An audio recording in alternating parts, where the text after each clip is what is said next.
Olha o sujeito Renato Nunes Consentino, o matador de Mairiporã, essa é a face dele.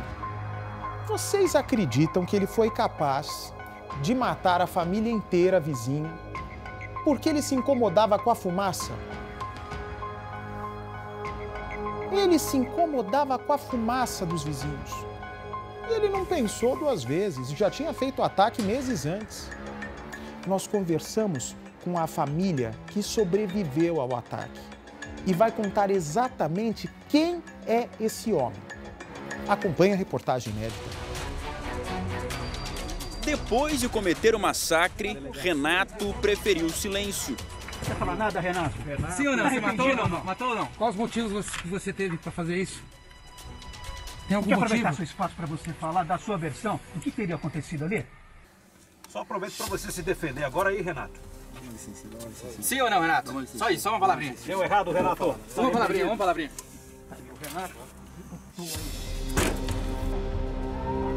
No velório, também faltavam palavras para os parentes e amigos, mas por outro motivo.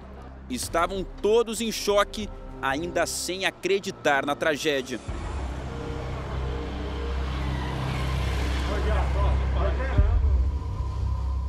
O Cidade Alerta entra na cena do crime ao lado de um dos parentes. E descobrimos que o desejo de Renato de matar a família não é de agora. Olha, aqui na cozinha da casa da dona Emília e do seu José, eu encontrei marcas de tiro. Um disparo, um segundo disparo, que chegou inclusive a estilhaçar esse vidro aqui de baixo. Nesse outro vidro também a gente percebe que o tiro passou por aqui. E olha só onde a bala atingiu. Na porta do banheiro. São 2 buracos de bala, exatamente no banheiro dos idosos. Eu cheguei a imaginar que isso tinha sido o resultado desse dia de terror.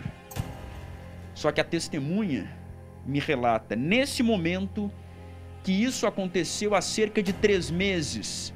E o responsável também foi o Renato. A polícia foi acionada, chegou a fazer uma perícia aqui, só que pelo jeito não deu em nada. Ele continuou solto, continuou morando quase ao lado e voltou para completar o que ele começou naquele dia. Porque quem atira contra uma casa de idosos claramente quer matar.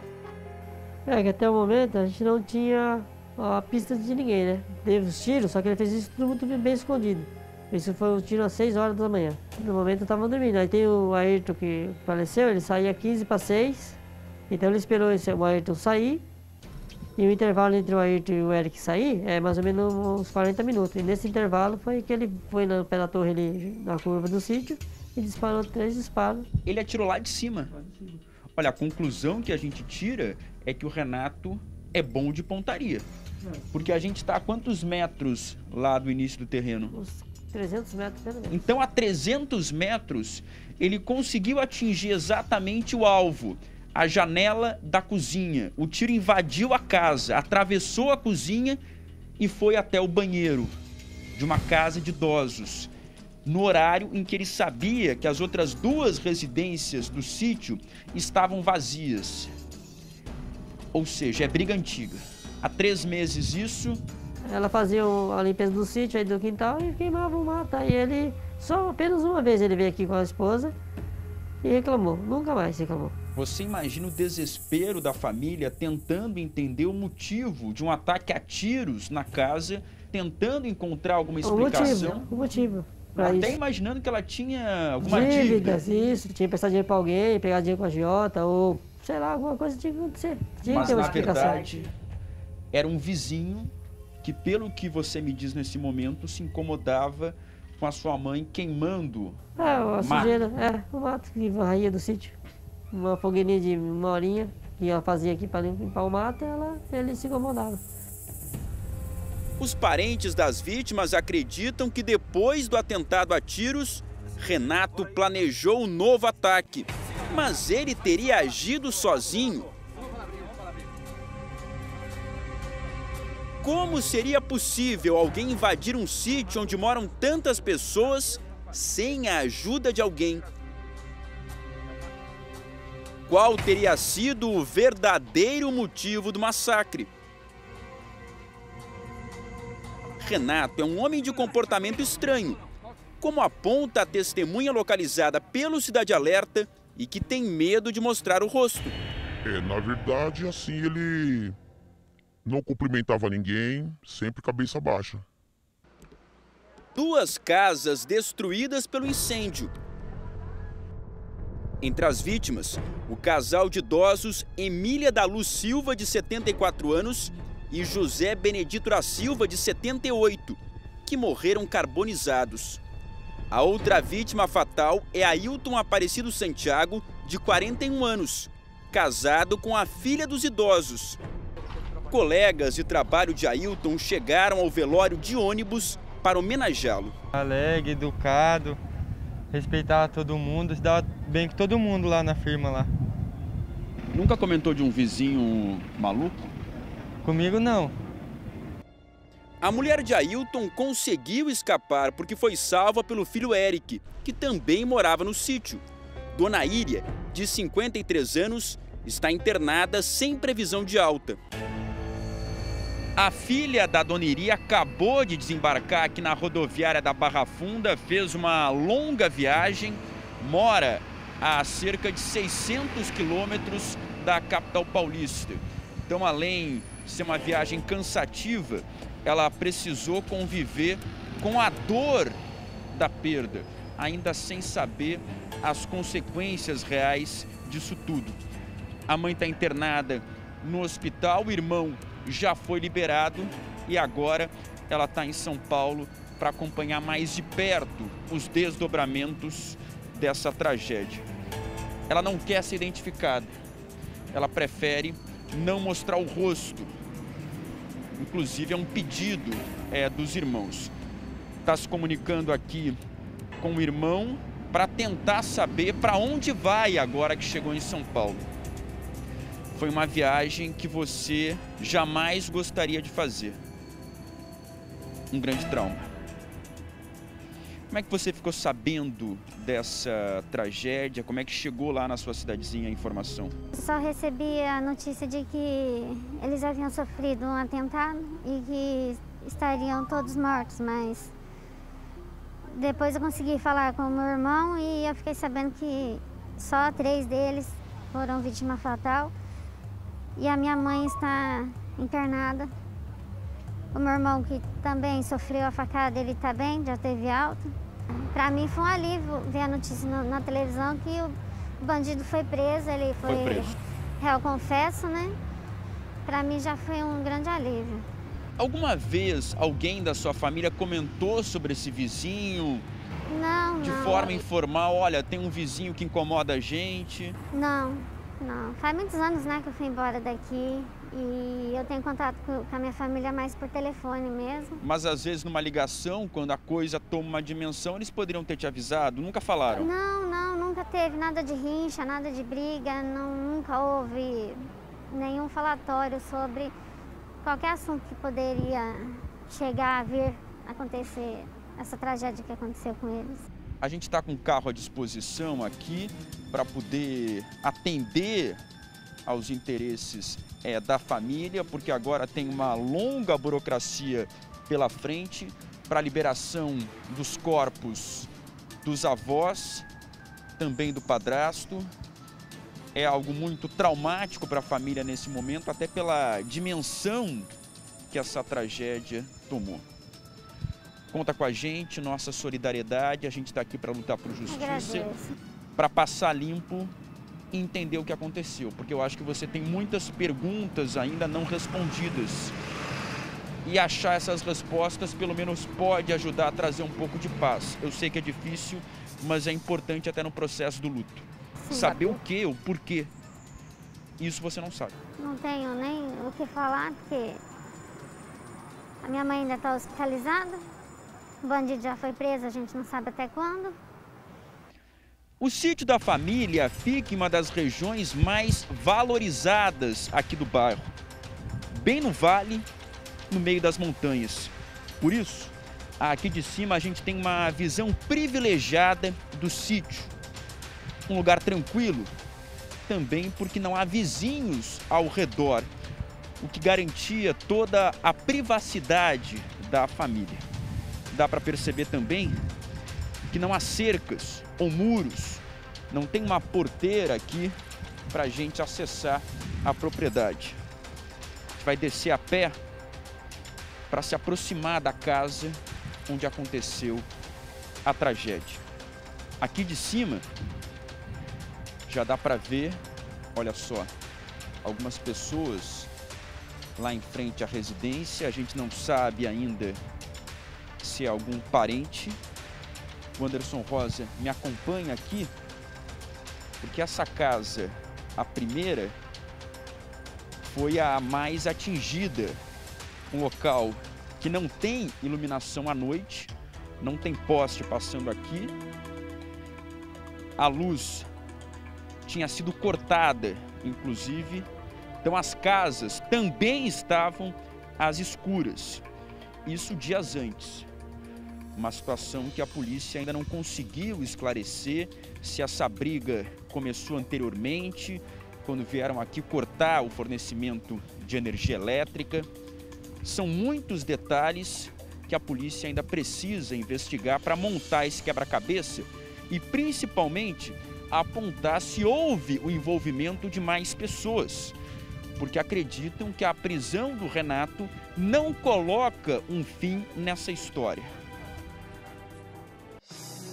Olha, essa aqui foi a primeira casa que o assassino invadiu. Pela janela, dá para se ter uma ideia da destruição. O Anderson Rosa mostra pra gente. Olha a situação da cama de casal. O colchão ficou destruído, sobrou apenas essa estrutura. A telha veio abaixo, cedeu com o calor das chamas. A gente percebe que os móveis também foram destruídos. Era uma mobília, principalmente de madeira. Essa parte aqui da frente, o fogo não atingiu. Como as casas são coladas, o filho da dona Emília, que mora nessa outra residência, ele percebeu que algo muito grave acontecia naquele momento e veio até aqui para defender a mãe e o padrasto. Só que ele não conseguiu impedir que o padrasto fosse morto pelo Renato. A gente imagina, inclusive, que houve uma tentativa de apagar as chamas, porque há vários baldes, olha só, ainda cheios de água. A mangueira foi trazida até aqui, uma tentativa desesperada de controlar o incêndio antes ainda da chegada dos bombeiros. A gente está aqui com o filho da dona Emília. 3 casas diferentes, várias vítimas. Você realmente acredita que ele agiu sozinho? Segundo meu sobrinho, né, que foi quem lutou com ele aí, foi sozinho. Será que não havia alguém aqui dando cobertura a esse ataque para facilitar a fuga dele, para permitir que ele conseguisse escapar? Até o momento, a informação que, né, não tinha ninguém, só ele mesmo. Porque ele já tinha soldado muito, né, tinha pesquisado bastante a região aqui, a casa. Então ele veio primeiro nos 2 mais novos, que para ele só teria aquele casal mais novo, e depois seria só os idosos. Ele não imaginava que meu sobrinho morava aí. Estaria ali. Isso. Então ele foi surpreendido com o meu sobrinho, que entrou lá para ajudar a mãe dele. E se não tivesse entrado na briga, minha irmã provavelmente tinha morrido. Seu sobrinho conseguiu salvar a mãe de forma guerreira, se feriu, mas também foi liberado do hospital. Isso. Só que aí os idosos aqui nessa casa não tiveram a mesma sorte. Meu sobrinho, por medo de ter mais gente, ele na hora da luta ali, ele pensou que teria uma cobertura para ele, exatamente como você disse. Ele preferiu sair e pedir ajuda, porque ele sozinho, de todo ferido, ele já não ia ter mais condição de... Ele defendeu a mãe e o padrasto e foi pedir ajuda. Tomou a faca do rapaz e foi pedir ajuda. Aí ele pegou a faca e imaginou então que tinha dominado a situação. No momento ele falou, se tiver mais, o que eu vou fazer? Já tô ferido. Só que aí foi quando o assassino veio para essa outra casa. O Anderson Rosa consegue mostrar aqui pra gente. Vem comigo aqui, por gentileza. A gente está preservando a sua imagem, está preservando o rosto dos outros parentes que também estão aqui. É um pedido da família que, claro, a gente respeita, a gente vai atender. E essa aqui é a porta que ele invadiu. Enquanto o rapaz saiu para pedir ajuda, e não é fácil. Ele foi de carro pedir ajuda? A pé. A pé. Tinha algum carro aqui naquele momento? Não, só tem motos aqui, só tinha motos. Ele aí fica ainda mais difícil, né? Isso, é mais Anderson demorado. Rosa entra nesse momento na casa, a mais atingida nessa tragédia. Aqui, os idosos moravam há mais de 30 anos.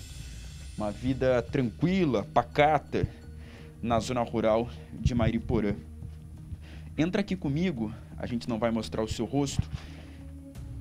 Esse cômodo que o Anderson Rosa mostra era o quarto? Exatamente. Aí, exatamente que os dois foram mortos e queimados.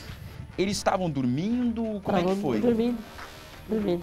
Ou seja, eles não acordaram com o ataque à outra casa? Não, provavelmente não. E aí foram surpreendidos pelo assassino aqui dentro. Já com uma marreta, que foi apreendida pela polícia, uma marreta de 1 metro de altura. Uma marreta de 1 metro de altura que foi apreendida pela polícia. Você acredita que ele usou essa marreta para conseguir invadir a casa? Sim, ele estourou as portas com a marreta, né? E aí... aqui nem devia ter porta, É um cômodo pequeno. Isso. Só uma cama de casal aqui, imagino, e um guarda-roupa que ficou completamente destruído. A pergunta que todo mundo se faz em casa nesse momento: o porquê disso aqui? Vocês têm ideia? O que levou a tudo isso, que segundo ele relatou mesmo, ele acho que tem até um boletim lá de ocorrência na delegacia que ele fez contra a minha mãe, que a gente não sabia, não foi notificado, porque eu e a minha mãe disse quando queimavam os matos aqui no quintal, as folhas que roçavam o quintal. E isso incomodava ele? E a fumacinha que às vezes ia para lá incomodava ele. Simplesmente isso. Olha só, o Anderson Rosa vai mostrar pra gente, preservando a imagem do nosso entrevistado, esses brinquedinhos de criança aqui. Eles têm netos? Eles tinham netos? Tem neto, bisneto. Que vinham aqui para o sítio, passar os finais de semana com os avós, com os bisavós. 2 que moravam aqui no quintal, filho do Eric. Filhos do Eric. Então você imagina que no momento em que tudo aconteceu, 2 crianças estavam aqui. Por muita sorte, o assassino planejou tudo, mas esqueceu que tinha o Eric com a família dele. Isso, aqui no momento também que o Eric fugiu, ele teve que apressar porque um fugiu, então ele ficou com medo, ele sabia que o tempo dele diminuiu. Porque na luta com o Eric ele falou, vocês não merecem morar aqui, eu vou matar todo mundo. Era início da noite quando Renato Nunes Consentino foi preso pelos 3 homicídios e 2 tentativas de assassinato. Olha aí, o Renato saindo aqui nesse momento da delegacia. Qual foi a motivação do crime, Renato? Você matou essa família? Você matou a família lá, Renato? A nossa equipe conseguiu localizar uma testemunha que nos trouxe até a casa do assassino. É uma rua cercada por muito mato, não tem vizinhos, não pega o sinal do celular, não tem iluminação. É um lugar realmente com cara de interior. A testemunha está dentro do carro. A gente não vai mostrar o rosto, vai distorcer a voz por uma questão de segurança, porque essa pessoa cruzava pelo assassino com frequência. Ele sempre acompanhado da mulher. Os 2 viviam sozinhos aqui, não têm filhos, não têm parentes, não recebiam amigos, não davam festa em casa. O comportamento desse homem chamava a sua atenção. Muito reservado. Sim, bastante reservado. A esposa que cumprimentava, mas nada demais. Sim. Você ouviu falar de algum interesse do Renato de comprar mais terras aqui na região para aumentar a propriedade dele? Olha, então, pelo fato de eu vir para cá passar uns finais de semana, então no caso eu ouvia nada de comentário. Até porque o que não falta aqui é terra. Ele não precisaria colocar o olho grande na propriedade dessa família se tem outras opções. Então a motivação é o que vocês se perguntam, o porquê disso. É difícil entender. Muito difícil, viu? A testemunha está com muito medo. Não sabe por quanto tempo, apesar dessa tragédia, o Renato vai ficar atrás das grades. E mais do que isso, a pergunta que todos se fazem aqui na região. Será mesmo que ele agiu sozinho? Por conta da violência do ataque, do planejamento que a polícia acredita que teve, todos suspeitam que há mais envolvidos nessa história e que estão soltos, representando um perigo para essa região que já foi considerada tão tranquila. Na casa de Renato encontramos janelas abertas e o cachorro solto, embora o quintal seja aberto. Chama a atenção o esquema de segurança. Câmeras, sensores e movimento. Ele se mudou para cá com a mulher há cerca de 7 anos. A dona Giane conhece o local há cerca de 50 anos. Foi criada aqui. A notícia desse ataque abalou muito, muito. Porque vocês nunca viram nada parecido. Nunca parecido, porque assim, aqui são pessoas do bem que residem aqui. A gente estamos assustados, né? Sem chão. Porque se fosse uma pessoa que assim, tivesse um histórico ruim, né? Mas não, são pessoas do bem, pessoas trabalhadoras, enfim, gente honestas. Então eu tô assim, a gente fica sem chão, né?